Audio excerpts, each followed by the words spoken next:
Hello बच्चों, let's see the question. कह रहा है कि match the column 1 with the column 2। तो कॉलम 1 में बेटा क्या लिखा है, पहला लिखा है कि every 1 degree change in temperature. तो हमें मैच करना बेटा किस साथ रिलेट कर रहा है। देखिए बेटा, ये हमारी चार्ल्स लॉ की डेफिनेशन को अकॉर्डिंग जा रहा है। चार्ल्स लॉ क्या कहता है बेटा कि for a fixed amount of gas when pressure is kept constant, तो वॉल्यूम डायरेक्टली प्रोपोर्शनल होती है बेटा टेम्परेचर की। तो देखिए बेटा, जब आप 1 डिग्री चेंज लाओगे टेम्परेचर के अंदर, तो होता क्या है बेटा कि जो वॉल्यूम होती है ना fixed mass of A gas की, डिक्रीज करती है कूल करने पर, इंक्रीज करती है increasing the temperature. For 1 degree rise in temperature, the volume of the gas increases by 1/273 of its original volume at 0 degree Celsius. तो ये बात बेटा, पहली बात हमारी डेफिनेशन किससे मैच कर रही है, इसी से मैच कर रही है बेटा। ठीक है, मान लेते हैं वॉल्यूम ऑफ द गैस कितनी है 0 डिग्री सेल्सियस और T डिग्री सेल्सियस टेम्परेचर पर V नॉट और VT है। मान लीजिए 0 डिग्री सेल्सियस पे कितनी है हमारी वॉल्यूम, ये है बेटा टी डिग्री सेल्सियस टेम्परेचर पर, और ये है बेटा मेरी 0 डिग्री सेल्सियस टेम्परेचर पर। ठीक है, तो क्या हो जाएगा बेटा मेरा VT is equal to V naught plus T by 273.15 V naught, है ना।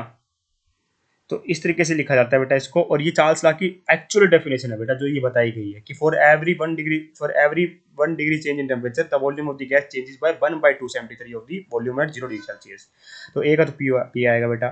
सेकंड कहता है कि Dalton law of partial pressure is not applicable to. तो ये किसके लिए एप्लीकेबल नहीं होता बेटा, ये क्या कहता है कि जब mixture of non reacting gases हो ना, ठीक है, तो जो उनका सम होगा बेटा पार्शियल प्रेशर का, वो टोटल प्रेशर के बराबर आएगा। मान लीजिए 3 गैस है, तो उनका sum of partial pressure of 3 gas का क्या बराबर, किसके बराबर आएगा बेटा मेरे, टोटल प्रेशर के बराबर आएगा। ठीक है, तो क्या कहूंगा, Dalton law of partial pressure is not applicable to reacting gases. तो ये बेटा मैं NH3 HCl और H2 बेटा आपस में रिएक्ट कर जाती है, जैसे NH3 और HCl आपस में रिएक्ट करके बेटा NH4 पॉजिटिव बना लेगी Cl negative in presence of water. ठीक है, तो यहाँ पे B क्या हो जाएगा मेरा, Q हो जाएगा। There is no gas attractive force. तो गैस के बीच में कोई अट्रैक्टिव फोर्स नहीं है, किसमें बताई थी बेटा, काइनेटिक थ्योरी में बताई गई थी। कोई भी फोर्स ऑफ अट्रैक्शन नहीं होता गैसेस पार्टिकल्स के बीच में। ठीक है, और volume of the gas is negligible as compare to volume of the container, ये बात भी कही गई थी। तो C का क्या आएगा बेटा मेरा, R आएगा। फोर्थ कहता है कि only small distribution fraction of molecule have either very high और वेरी लो वेलोसिटी। ये बात बिल्कुल सही है बेटा। अगर आप मैक्सवेल मैक्सवेल का ग्राफ देखो बेटा, तो आप क्या पाओगे, किसको इस तरीके का ग्राफ बनता है, इस तरीके का बनता है बेटा हमारा ग्राफ, कुछ इस तरीके का होता है। देखिए बेटा हमारा फ्रैक्शन ऑफ मॉलिक्यूल्स यहाँ पर,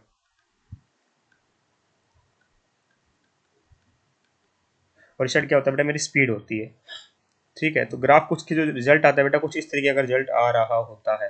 ठीक है, तो only small distribution fraction of molecule have either very high और वेरी लो वेलोसिटी।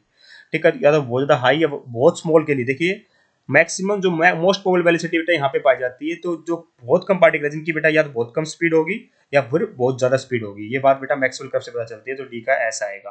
ठीक है, और इसी से बेटा हमारी जो वेलोसिटीज है वो ड्राइव हुई थी, कौन सी, root mean square velocity, most probable velocity वगैरह, एवरेज वेलोसिटी वगैरह ना। तो डी का क्या आएगा बेटा मेरा, ऐसा आएगा। तो ये चेक करें पी क्यू आर एस, तो option P Q R S option number 2 में बेटा। I hope you understand the answer. Thank you so much.